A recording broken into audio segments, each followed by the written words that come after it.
Taong 1995.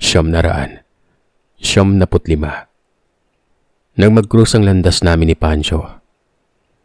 Itong mga panahong ito ay nagtatrabaho ako sa isang establishmento sa siyudad ng Manila. Bagong trabahante pa lamang ako nang makilala ko itong si Pancho. Nakagaya ko, ay nakikipagsapalaran din sa siyudad. Sa pagdaan ng mga araw ay naging malapit kami sa isa't isa. Hanggang sa lumalim yon at umabot na nga sa naging magkarelasyon kaming dalawa. Patago lamang ang relasyon namin dahil mahigpit na ipinagbabawal sa pinagtatrabahuhan namin ang magkaroon ng karelasyon sa katrabaho. Isang Chinese kasi ang amo namin noon at ayon dito. Kaya ayaw na ayaw nitong may magkarelasyon sa trabaho dahil sa iniiwasan nito na maapektuhan ang trabaho ng mga tauhan niya kapag may mga personal na problema ang mga ito. Kaya naman ang mga panahong yon ay minabuti naming dalawa ni Pancho na ilihim ang relasyon. Kapag nasa oras ng trabaho ay dinaig pa namin ang hindi magkakakilala. Pilit naming hindi pinapansin ang isa't isa at hanggat maaari ay umiiwas kami. Pero paglabas naman ng trabaho ay doon lamang ipinaparamdam ng kasintahan ko kung gaano niya ako kamahal. Mabait at masipag na tao si Pancho. Halos lahat na ata ng katangiang gusto ko sa isang lalaki nasa kanya na. Idagdag pang malarayan na aigin man ang itsura tindig nito. Kaya naman mas lalo akong napamahal sa kanya. Nang mapagpasya naming magsama sa inuupahan niyang maliit na apartment, ay hindi na ako nagdalawang isip pang sumang-ayon sa kanya. Pareho naman na kaming nasa tamang edad na dahil 28 na siya noon at ako naman ay 25 anyos na. Pareho rin kaming nagsisikap at nagtutulungan, mapaangat ang isa't isa. Kaya wala akong naisip na dahilan para hindi pumayag sa alok ng kasintahan ko. Hindi ko pa iniisip na mga panahong yun ang mga magulang niya dahil nakatuon lamang ang buong atensyon ko sa relasyon naming dalawa. Hanggang sa loob ng 6 na buwang pagsasama namin ay hindi inasahan. Nabuntis ako. Wala pa yun sa plano namin dahil nag-iipon pa lamang kaming dalawa. Pero wala na kaming ibang nagawa kundi tanggapin ito ng buong puso noon. Biyaya din kasi ito. Gaya ng nasabi ko ay mahigpit na ipinagbabawal ang magkarelasyon sa loob ng pinagtatrabahuhan namin noon. Kaya naman nang magtatatlong buwan na ang tiyan ko at nahalata ng umbok nito. Hindi ko na pinatagal pa. Agaran na akong nagpaalam na aalis sa trabaho namin ni Pancho. Idinahilan ko na lamang na uuwi na ako ng probinsya namin kaya ako aalis nun. Pero ang totoo, itinatago pa rin namin ni Pancho ang relasyon namin. Tiyak kasing malalagot kami sa trabaho kapag nalaman ng mga ito na may namamagitan sa aming dalawa ni Pancho at nakabuo pa kami nun. Baka pareho pa kaming masibak sa trabaho pag nagkataon. Makailang beses na rin naman naming napag-usapang dalawa kung ano ang gagawin namin. Dahil nga sa hindi ko inaasang pagbubuntis nun. Hanggang sa napagkasunduan naming titigil muna ako sa pagtatrabaho. Habang nagdadalang tao ako at babalik na lamang kapag kaya ko na ulit. Kahit papano ay may naipon na rin naman kami ni Pancho. At mas mabuti na rin yon para maalagaan ko na mabuti ang sarili ko at magiging anak namin. Nang mag-6 na buwan na ang tiyan ko ay nakatanggap kami ng tawag mula sa mga magulang niya. Sinabi ng kanyang ama na nagkasakit ang kanyang ina at kailangan nila ng kaunting tulong para sa pagpapagamot at medisyan nito. Dahil sa awa, napagpasya ni Pancho na ipagamit muna ang kalahati ng perang na itabi namin para sa panganganak ko. Nang sa ganon ay may pampagamot sa kanyang ina nun. Hindi ko pa man nakikilala sa personal ang mga ito. Pumayag ako sa gusto ni Pancho.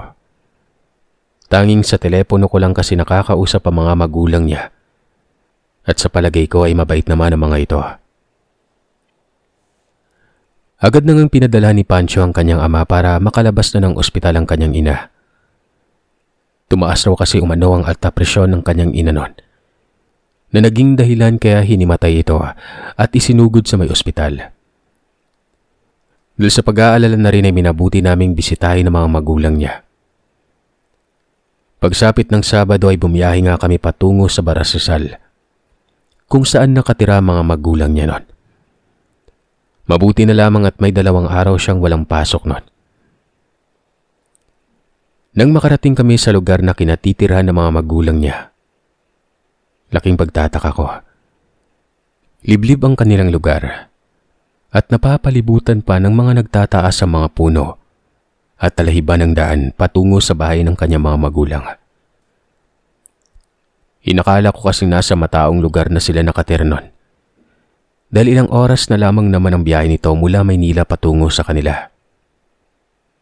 Pero mali pala ako ng inaakala, dahil mala probinsya pa rin pala ang tinitirhan nila. Malayo ito sa mga kapitbahay na sa tingin ko kapag sumigaw ka, hindi nila maririnig. Wala namang kaso yun sa akin dahil sanay naman ako sa ganung lugar. Yun nga lang ay kakaiba talaga ang katahimikan sa lugar nilang yon. Hindi ko alam kung bakit nakakaramdam ako ng kilabot nang sandaling igala ko ang aking paningin sa mismong labas ng bakuran nila. Hindi kalayuan kasi ay may natatanaw akong isang maliit na kubo noon. Sira-sira na ito at pinagtagpi-tagping pawid na lamang ang dingding. Saglit akong napatitig sa kubong natatanaw ko sa hindi kalayuan at napakunot ang noo ko dahil sa may nakita akong isang matandang babae ang lumabas mula sa kubo na yon. May bitbit itong kung ano sa kanyang kamay. Dahil sa malayo naman ito ay tiyak kong hindi niya ako nakikita. Pero ilang sandali pa, nang papasok na ito sa kubo niya, ay bigla itong lumingon sa direksyon ko. Na siyang ikinagulat ko't panandali ang nanlaki ang aking mga mata. Titig na titig itong nakatingin sa akin noon. Sa hindi malamang dahilan ay hindi ko alam kung bakit hindi ko maalis-alis ang tingin ko sa matandang yon. Malayo man kami sa isa't isa, sigurado akong sa akin nakatitig ang matandang ito. Hindi man sa pamimintas mga kagiliw, pero talagang masasabi kong kakaiba ang itsura niya. Isa pa ay kinikilabutan ako sa presensya nito. Balot na balot ito ng bestidang itim, kahit na nasa katirikan pa ng araw ng mga oras na yon. Kulay puti na ang mahaba nitong buhok at sa tingin ko, nasa edad 60 na ito dahil sa medyo kuba na siya kumaglakad. Habang nakatingin ako sa kanya, nakaramdam ako bigla ng pagkahilo at kumirot ang tiyan ko. Nararamdaman ko ang pagiging malikot ng sanggol sa loob ng tiyan ko noon. Kaya naman kaagad na nabaling ang atensyon ko sa tiyan. Nasa puko ito. Nang muli kong tingnan ang kinaroroonan ng matanda, wala na yon. Inisip ko na lamang na baka nakapasok na ito sa loob ng kubo niya. Sakto naman ang pag-aaya ni Pancho na pumasok na rin kami sa loob ng bahay nila noon. Nang makapasok na rin kami sa loob, ay magiliw akong binati ng ama ni Pancho na si Tatay Dario. Naging maganda at maayos naman ang pagtanggap sa akin ng ama ng kinakasama ko. Pero kabaliktaran ito pagdating sa kanyang ina. Unang kita pa lamang sa akin ni Nanay Salve. Dahan-dahan niya akong tinitigan mula ulo hanggang paa na halatang kinikilatis niyang pagkatao ko. Napaismid pa ito nang dumako ang paningin niya sa tiyan ko. Kitang-kita ko talagang ekspresyon na mukha niya, Sir Seth. At base sa ekspresyon, para bang hindi niya ako gusto para sa anak niya. Magandang araw po. Nakangiti at magalang kong bati sa kanya. Lalapitan ko na sana ito para magmano. Nang bigla niya akong talikuran at hindi man lamang pinansin sabay nagsabing, Ano maganda sa araw? Na nagkasakit ako at kakalabas lang ng ospital? Sus Mariosep, kung yan ang ikinaganda ng araw mo, ay, ang sama mo naman. Yaw-yaw nito na ikinagulat at pinagtaka ko kung paano yun pumasok sa isip niya. Naku, hindi po. Hindi po yan ang ibig kong sabihin. Bulalas ko nun. Nang muli niya akong balingan ng tingin ay nakaismid pa rin ang itsura nito na wari mo asiwang-asiwa na makita ako nun. Nang mga sandaling yun ay alam ko na hindi niya ako gusto. Base pa lamang sa ekspresyon ng mukha nito at kung paano niya ako tingnan at magsalita sa akin nun. Partida, yun pa lamang ang unang pagkikita naming dalawa. At kapag tawagin ko naman ito sa telepono nun ay maayos at malumanay naman ito kung kausapin. Kaya laking pagtataka ko talaga ng mga oras na yun dahil sa inasta nito. Hindi ko alam kung bakit hindi man lamang narinig na nagsalita si Pancho. Nang tingnan ko ito ay doon ko napagtantong wala pala ito sa tabi ko at hindi niya nakitang ginawa ng kanyang ina. Nang hanapin ko ng tingin ng kinakasama ko, para sana'y humingi ng tulong dahil sa pagkabigla ko sa inasta ng nanay niya. Hindi ko na ito makita. Saka na lamang ito sumulpot sa tabi ko nang tuluyan na akong iwan ng kanyang ina na mag-isa sa sala noon. Ipinagsawalang bahala ko na lamang yon. At iniisip na baka epekto lamang ng gamot niya at stress dahil sa nagkasakit nga siya. Kaya naman ang hindi maayos na pagtanggap ng ina ni Pancho sa akin, pinalampas ko. Kahit papano ay naging maayos naman ang pagbisita namin sa mga magulang ni Pancho. Kahit na pinapahalata talaga ng kanyang ina na ayaw niya sa akin. Sa kadahilan ng tanging si Tatay Dario lamang ang nakikipagkwentuhan sa akin noon. At nasasabik na nga itong makita magiging apo niya. Samantalang si Nanay Salvi ay dinaig pa ang batang may kaaway. Hindi niya ako kinikibo at nahahalata ako talagang may sama ito ng loob sa akin. At hindi ko malaman kung ano ang dahilan. Sinabi pa nitong kung nasasabik na si Tatay Dario sa magiging apo nito. Siya umano ay hindi. Marami na umano siyang inaalaga ang bata kaya't nawala na ang pagkasabik niya sa apo.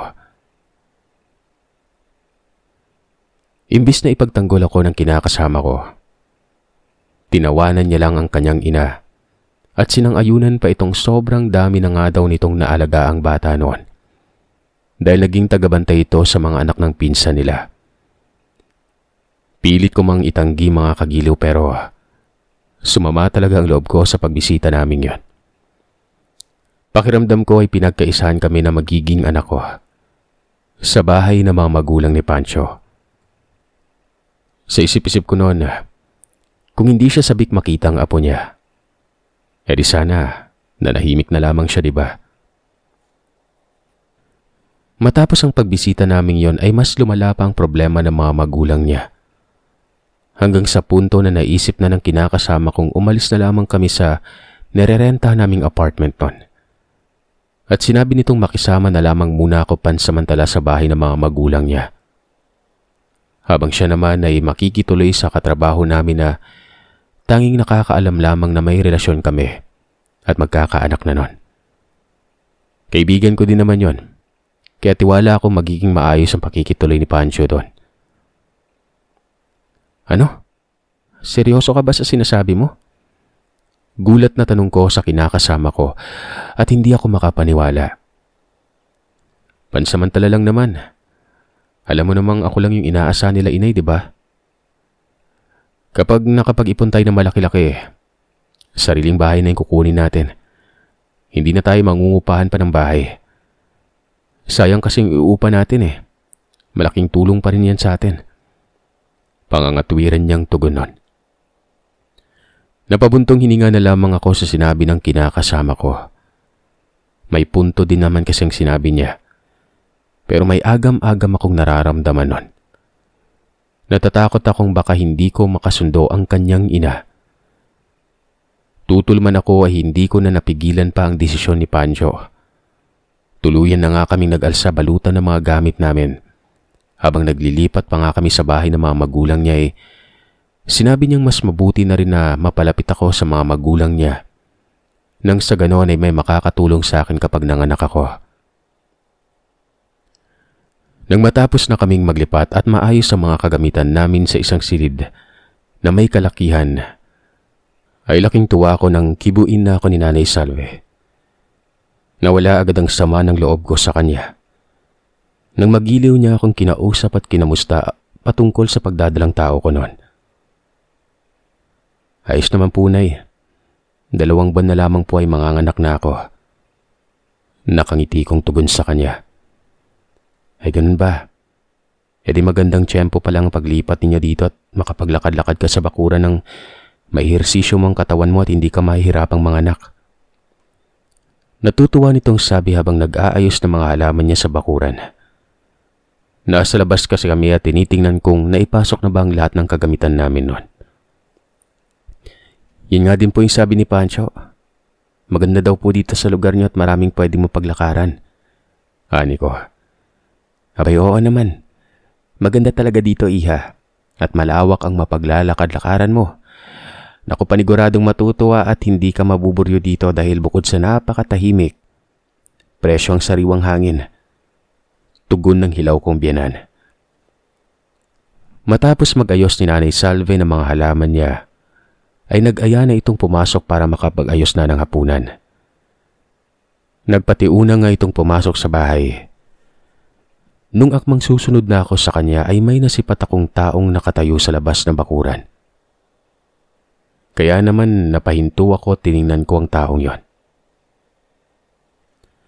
Doon ay nakita at naalala kong ito ang matandang nakatira sa kubong nakita ko nung unang punta pa lamang namin. Bilang respeto sa nakakatanda ay nginitian ko ito at babatiin ko na sana nang bigla itong maglakad ng mabilis papalayo. Teka lang ho. Tawag ko pa sa matandang yon. Pero hindi na niya ako pinansin pa. Napapailing na lamang ako at napapaisip na ganun ba talaga matatanda sa lugar na kinaroroonan ko noon? Mga hindi na mamansin sa unang kita Nagsusungit pa. Gaya na lamang ni Nanay Salve na hindi ako pinapansin nung unang kita namin. Grabe naman yung matatanda dito. Daig pa yung nagme-menopause. Napapailing ko na lamang na sambit nun. Ipinagsawalang bahala ko na lamang yon. At hindi ko na inisip pa. Nagpatuloy na lamang ako sa pagpasok sa loob ng bahay. Dahil sa hapon na kami natapos mag-ayos ay agad na rin kaming nagpahinga matapos kumain nun. Habang nasa silid tulugan na kami, hindi ako makaramdam ng antok. Kahit pagod na ang katawan ko nun. Pakiwari ko'y namamahay yata ako. Kahit anong pilit kong makatulog ay gising na gising pa rin ang aking diwa. Habang si Pancho naman ay humihilik na sa tabi ko. Ilang sandali pa ay bigla na lamang may bumagsak sa may bubungan. Sa tapat mismo ng kinahihigaan namin ni Pancho noon. Sa gulat ko ay agad akong napakapit sa kinakasama ko. Pinakiramdaman ng paligid kung ano ang bumagsak sa bubungan. Marahan ko pang ginigising si Pancho para sabihin sa kanya ang nararamdaman ko noon. Pero para itong mantikang hindi magising-gising. Sa halip ay mas lalo pang ang lumakas ang hilik niya. Tinalikuran pa ako sa kanagtalukbong ng kumot. Makailang beses ko pa itong niyog-yog sa kadahilan ng pakiwari ko ay may tao sa itaas namin noon. Dahil naririnig ko ang marahang yapak nito at kitang-kita ko ang panglundo ng bubungan. Tanda na may mabigat na bagay o nilalang sa may itaas. Gawa pa lamang kasi sa pawid ang bubungan nila kaya naman sa bawat takbang na nasa itaas ay naririnig ko dahil sa lumilikayo ng tunog. Nung una ay inisip ko pang baka pusa lamang yon umanok. Pero sa bigat na mga yapak nito ay tiyak kong hindi hayop ang nasa itaas nun. Ilang sandali pa, nararamdaman kong kumirot at naninigas ang tiyan ko. Bigla akong nakaamoy ng sobrang baho nun. Umalinsangan ang paligid na parang wala ng hanging pumapasok sa silid namin. Samantalang gawa pa lamang sa pinagtagpi-tagping kawayan, ang kalahating dingding nito paitaas ng bubungan. Kaya papanong walang hangin ang nakakapasok, di ba? Makalipas ang ilang minuto, nilukuban na ako ng takot nang naulinagan kong parang may nagsasalita sa labas ng bahay. Bagamat hindi ko naiintindihan ang sinasabi nito, alam kong boses ito ng isang matanda. Kahit na alam kong boses yun ng matanda, ay nakaramdam pa rin ako ng takot dahil sa kakaibang tunog na nililika nito.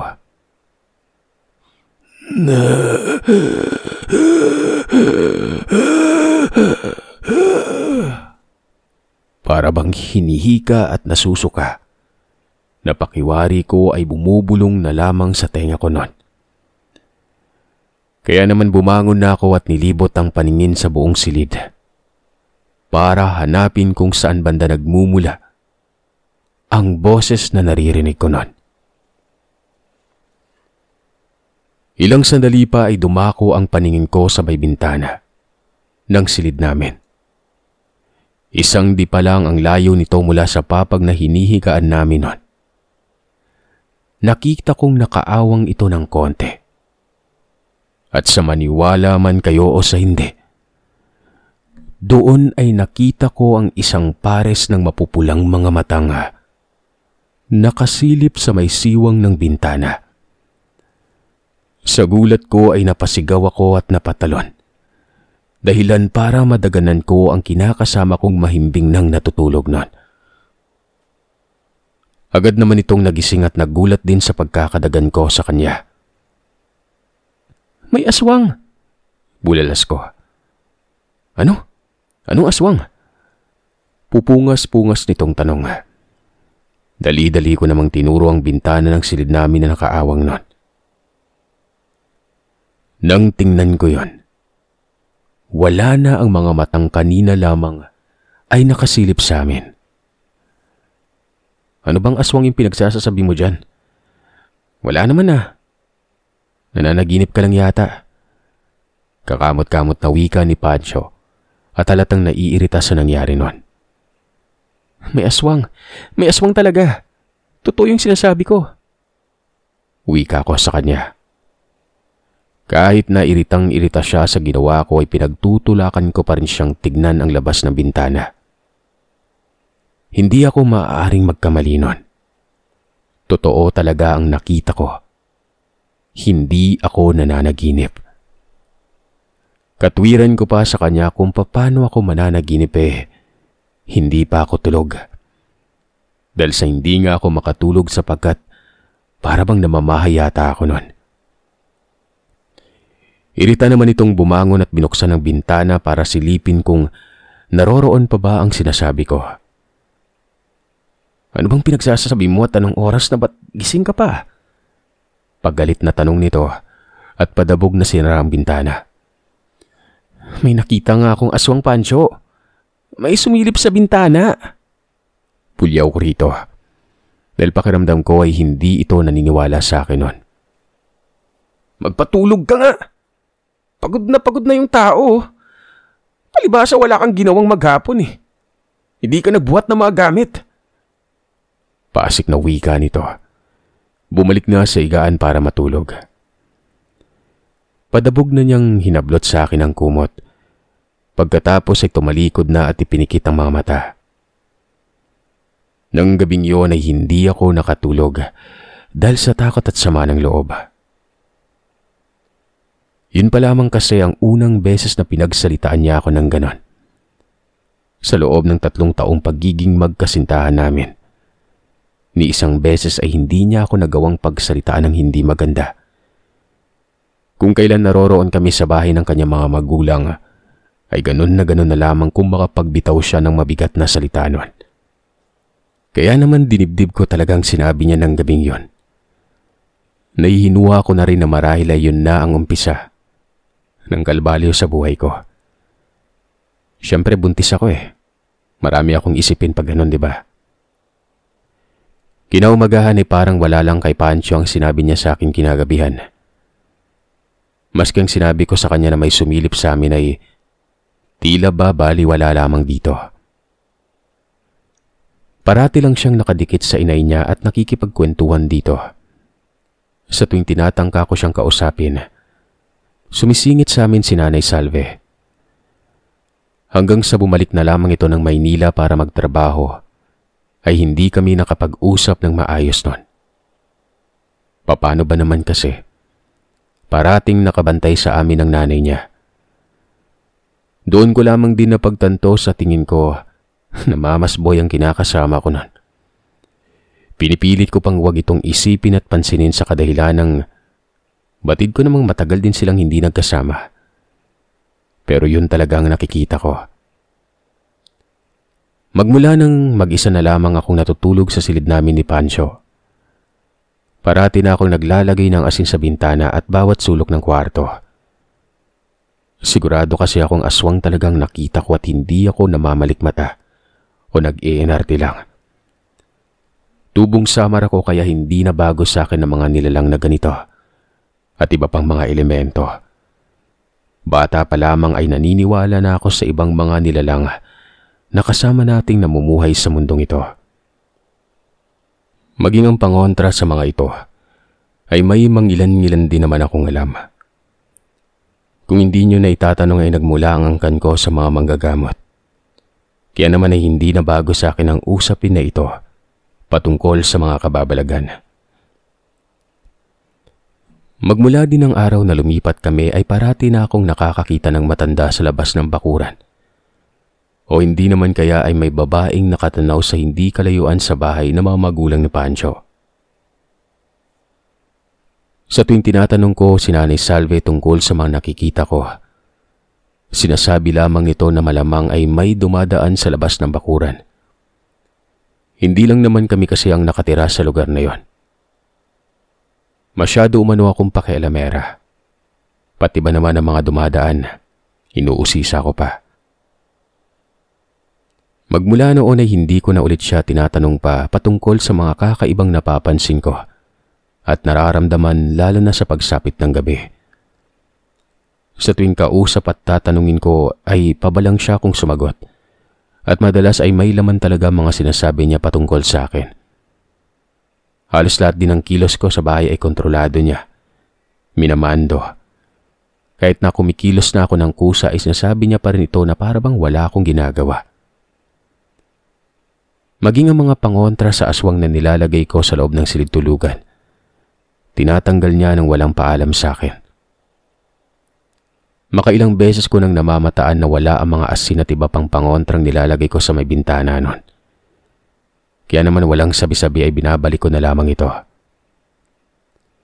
Sikip na sikip talaga ako sa bahay na yon kahit na may kalakihan naman. Halos hindi ako makagalaw dahil bawat kilos ko ay nakapako sa akin ng mga mata ng hilaw kong biyanan. At parati itong may nasasabi. Isang umaga nga noon, dahil nga sa buntis ako at nasa ika-7 buwan na ang tiyan ko, nahihirapan na akong matulog ng maayos. Madalas nang sumasakit ang balakang at likod ko. Pahirapan na rin kong makatayo ako ng mag-isa dahil sa laki ng tiyan ko noon. Kaya naman tinanghali na ako ng gising ng araw na yon. Kung hindi ko pa naririnig ang ingay ni Nanay Salve ay hindi pa ako magigising. Pupungas-pungas pa akong bumangon para tingnan kung ano ang nangyayari at bakit ang ingay niya.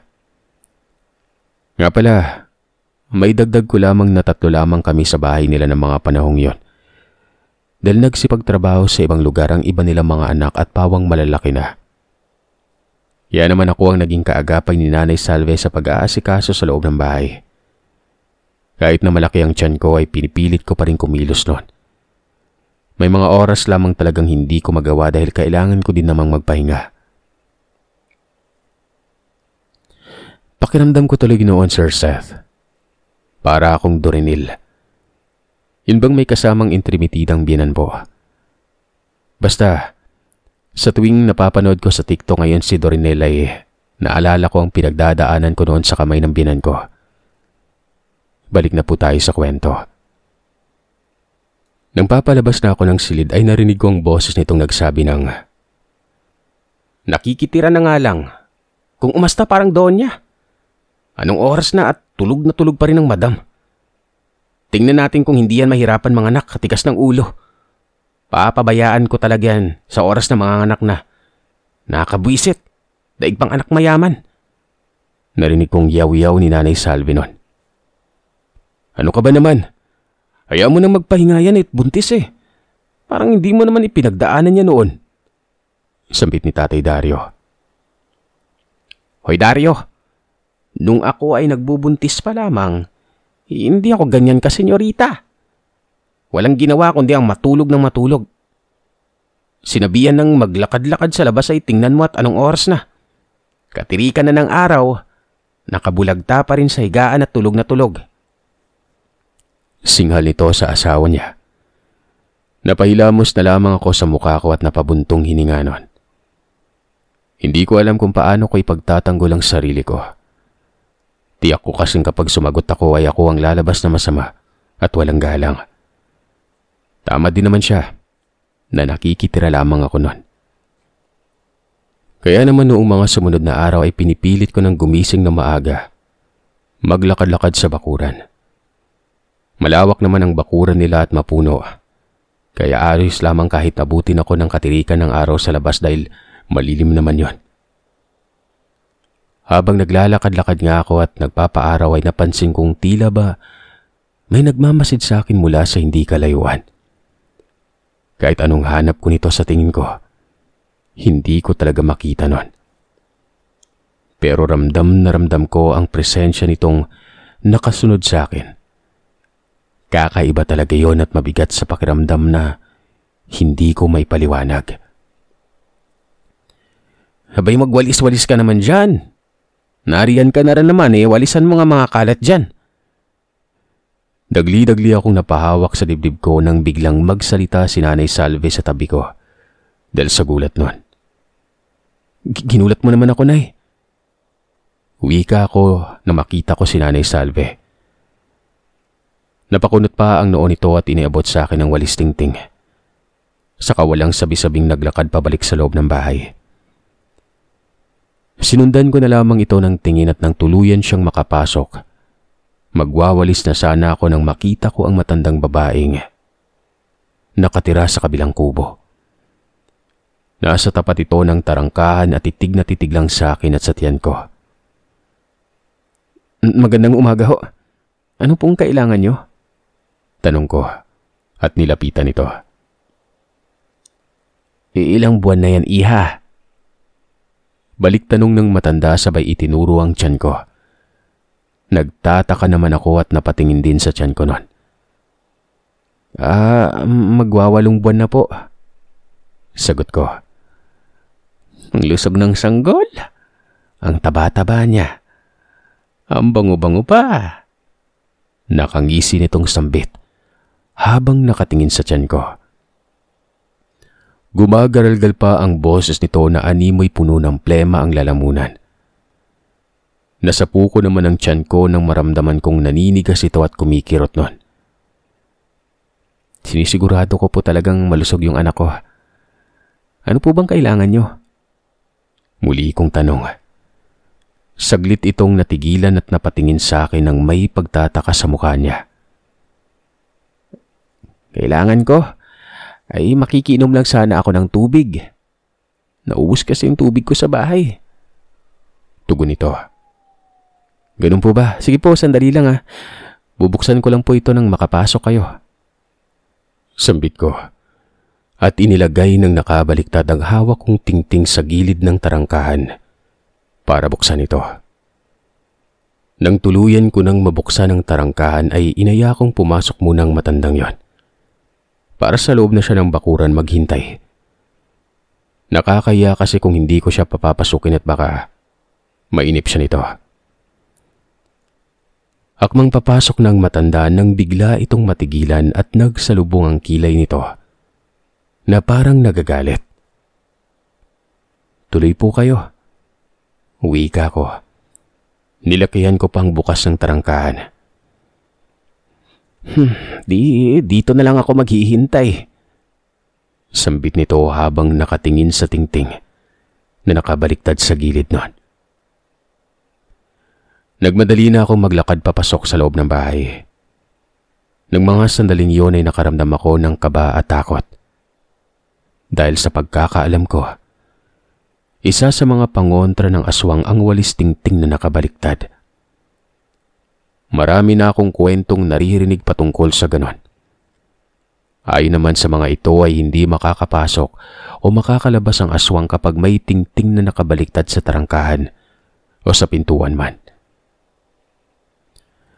Nang tuluyan na akong makapasok sa loob ng bahay, sinadya ko talagang bagalan at saglit ko pang sinilip sa bintana ang matanda. Doon ay nakita kong nanlilisik ang mga mata nitong nakatitig sa walis tingting. Siguro ay iniisip nitong naudlot ang kung anumang binabalak niya dahil sa tingting na inilagay ko. Napahawak na lamang ako sa kamay ko nang maramdaman kong nanlalamig na ito. Nagpapawis na dahil sa kabang nararamdaman. Pinalipas ko pang ilang minuto bago ako kumuha ng tubig. Muling lumabas ng bahay para ibigay na sana ito sa matanda. Pero gaya ng inaasahan ko, wala na ang matanda doon. Laking panghihinayang ko noon dahil pinatakan ko pa naman ng konting asin ng tubig na dala ko. Kung sana'y naibigay ko ito sa matanda ay malalaman ko kung aswang ba talaga ito. Hindi ko na kinuha pa ang walis tingting sa bakuran. Hinayaan ko na lamang yun nang sa ganon ay tuluyan ng hindi makapasok ang mga nilalang kung merong magtatangkaman. Nang papasok na ako sa loob ng silid ko, napansin kong nakabukas ng pinto at naabutan ko sa loob si Nanay Salve. Naglilinis ito at ipinagtatanggal niya naman ang mga pangontra sa aswang na inilagay ko sa may bintana at mga isinabit ko sa dingding. Nay, bakit niyo ba tinatanggal yan? Pangontra yan sa aswang eh. Awat ko kay Nanay Salve nun. Anong aswang-aswang ang pinagsasasabi mo? Abay tumanda na lang akong dine, wala naman akong aswang na nababalitaan. Kakapanood mo lang yan ng mga nakakatakot. Mga kabataan talaga. Kalat lang to dito. Dapat ay malinis ang silid mo nang hindi ka magkasakit at malapit ka ng mga anak. Tugon at yaw-yaw nito habang pinagpapatuloy ang pagtatanggal sa mga inilagay kong pangontra. Bakit ba hindi kayo naniniwala? Totoo po yung sinasabi ko. Wika ko habang pinipigilan ang inis ko sa kanya. Ang sabihin mo, mahilig ka sa kalat. Tingnan mo nga ito at may dahon-dahon pa ng suha. Ay, Diyos mio. Saan ka ba nakakuha ng mga ito? Tumanda na lang ako, hindi naman totoo yung mga aswang na yan. Tumabi ka nga riyan. Matapos niya makuha ang lahat ng pangontrang isinabit ko, ay nagmadali pa itong lumabas at itatapon niya raw sa labas ang mga yon. Sinundan ko na lamang siya at nang makalabas kami, ay nakita nito ang walis tingting na nakabaliktad sa may gilid ng tarangkahan. Nakasalubong ang kilay nitong tumingin sa akin at napapailing-iling pa. Kasunod noon ay kinuha niya ang walis tingting habang nag-iingay pa rin. Ano bang nakain mong bata ka? At alam mong hinahawakan sa ulo yung walis na to. Bakit mo binabaliktad? O di ba madumi na? Magkakaanak ka na, dapat alam mo na ang lahat ng bagay na to. Malaking responsibilidad ang pagiging ina. Nanahimik na lamang ako sa isang tabi habang binabato niya ng masasakit na salita. Alam kong pinapangaralan niya lamang ako pero hindi ko maatim kung paano niya bigkasin ang mga salitang binibitawan niya noon. Lumalabas kasing parang wala akong alam at hindi marunong sa mga gawaing bahay. Na kung tutuusin ay ako na ang kumikilos sa lahat noon. Dahil sa inis ko ay nagtungo na lamang ako sa silid namin ni Pancho. Doon ko iniyak ang lahat. Doon ay nag-umpisa ko ng kinestyon ng sarili ko kung tama pa ba ang lahat ng mga ginagawa ko noon. Matapos ang araw na yon, sumunod na araw, nagpaalam ako sa binan kong hilaw na magtutungo akong bayan para mamili ng mga kagamitang gagamitin ko sa panganganak. Kahit na may sama ako ng loob sa binan kong babae, may respeto pa rin ako rito. Pinipigilan ko talaga ang sarili ko na huwag sumagot sa kanya. At hanggat maaari ay huwag magsalita ng hindi maganda. Naniniwala din kasi ako sa karma noon. Nang magpaalam na nga ako ay sinabi nitong sasama na siya at baka kung saan-saan pa ako sumabit. Mas mabuti nang sasamahan niya ako nang sa ganon, ay alam niya kung saan mapupunta ang pera na pinaghirapan ng anak niya. Hinayaan ko na lamang ito at tagos na lamang sa kabilang tenga ang mga naririnig kong hindi maganda mula sa kanya. Habang namimili kami ng gamit na kailangan ko ay si Nanay Salvi mismong namimili ng mga damit ng anak ko. Maging ang mga nakalista na bilihin ay hindi na nasunod nun. Ayon kasi dito ay hindi naman daw kailangan ng mga nasa listahan ko, gaya ng bulak, alkohol at iba pa. Kung ano ang mga gamit na binibili niya noong nanganak siya, yun lamang din ang kinukuha niya. Makakatipid pa umano kami sa gastusin. Kaya naman ay ginagawa ko ay iniiwan ko siya sa isang tindahan at nagpaalam akong may titingnan lamang sa kabila. Habang nagtitingin na ako ng mga bibilin ay naagaw ang atensyon ko ng isang matandang nagtitinda sa silid ng daan. Nakalagay lamang sa bilao ang paninda niya at nakita ko mga botelya yon na may lamang mga langis. Naisip kong baka may binibenta siyang pangontra sa aswang. Kaya naman nilapitan ko ito at nagtingin ako sa iba pang mga paninda niya noon. "Pangontra ba sa aswang ang hanap mo, iha?" tanong ng matandang tendera. "Paano niyo po nalaman yun?" takang tanong ko, dahil wala pa naman akong sinasabi sa kanya. "Maniniwala ka ba kapag sinabi kong minamarkan ka ng aswang sa katawan mo? Bukang ilang araw na lamang ang hinihintay ng kung sino mang yon. At talagang punteriya niya yung sanggol sa sinapupunan mo. Eto, iya, may habak akong tinda dito, ha. Mabisang pangontra to para sa aswang." Tugon nito at may kinuha sa pinakailalim ng bilao niya. Nang makuha niya ay inaabot niya kaagad ito sa akin. "Itali mo sa bewang mo yan, nang hindi ka malapitan ng nilalang na nagtatangka sa buhay ng anak mo." Nagpasalamat ako at nagbigay ng bayad. Iniabot ko sa tindera ang bayad na yon, pero mabilis niya itong tinanggihan at sinabing bigay niya na lamang umano ang habak sa akin at huwag ko nang bayaran. Nagpasalamat ako at bumili na lamang ako ng pagkain para yon, ang ibigay sa matandang tindera. Nagpasalamat din naman ito sa akin noon. Mabilis ko namang itinali sa bayawang ko ang habak na bigay ng matanda. Itinago ito sa ilalim ng damit ko. Matapos yun ay binalikan ko si Nanay Salve.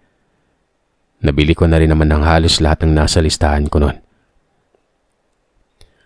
Kung hindi ako humiwalay sa biyanan ko ay tiyak wala akong mabibili na para sa akin.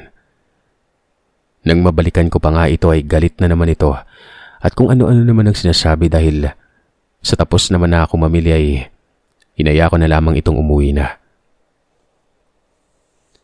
Kinagabihan, matapos naming kumain ng hapunan at magpahinga, biglang sinabi ni Nanay Salve na sa silid niya na muna ako matulog at may aayusin siya sa silid tulugan namin ni Pancho noon. Wala naman ang tanong-tanong na sinunod ko ang gusto nito. Ayaw ko na kasi makipagdiskusyon pa sa kanya at alam kong bubungangaan niya na naman ako noon. Agad na nga ako nagpahinga matapos kong kumain dahil napagod ako sa naging lakad namin. Hindi ko naman alam kung saan natulog ang binan ko.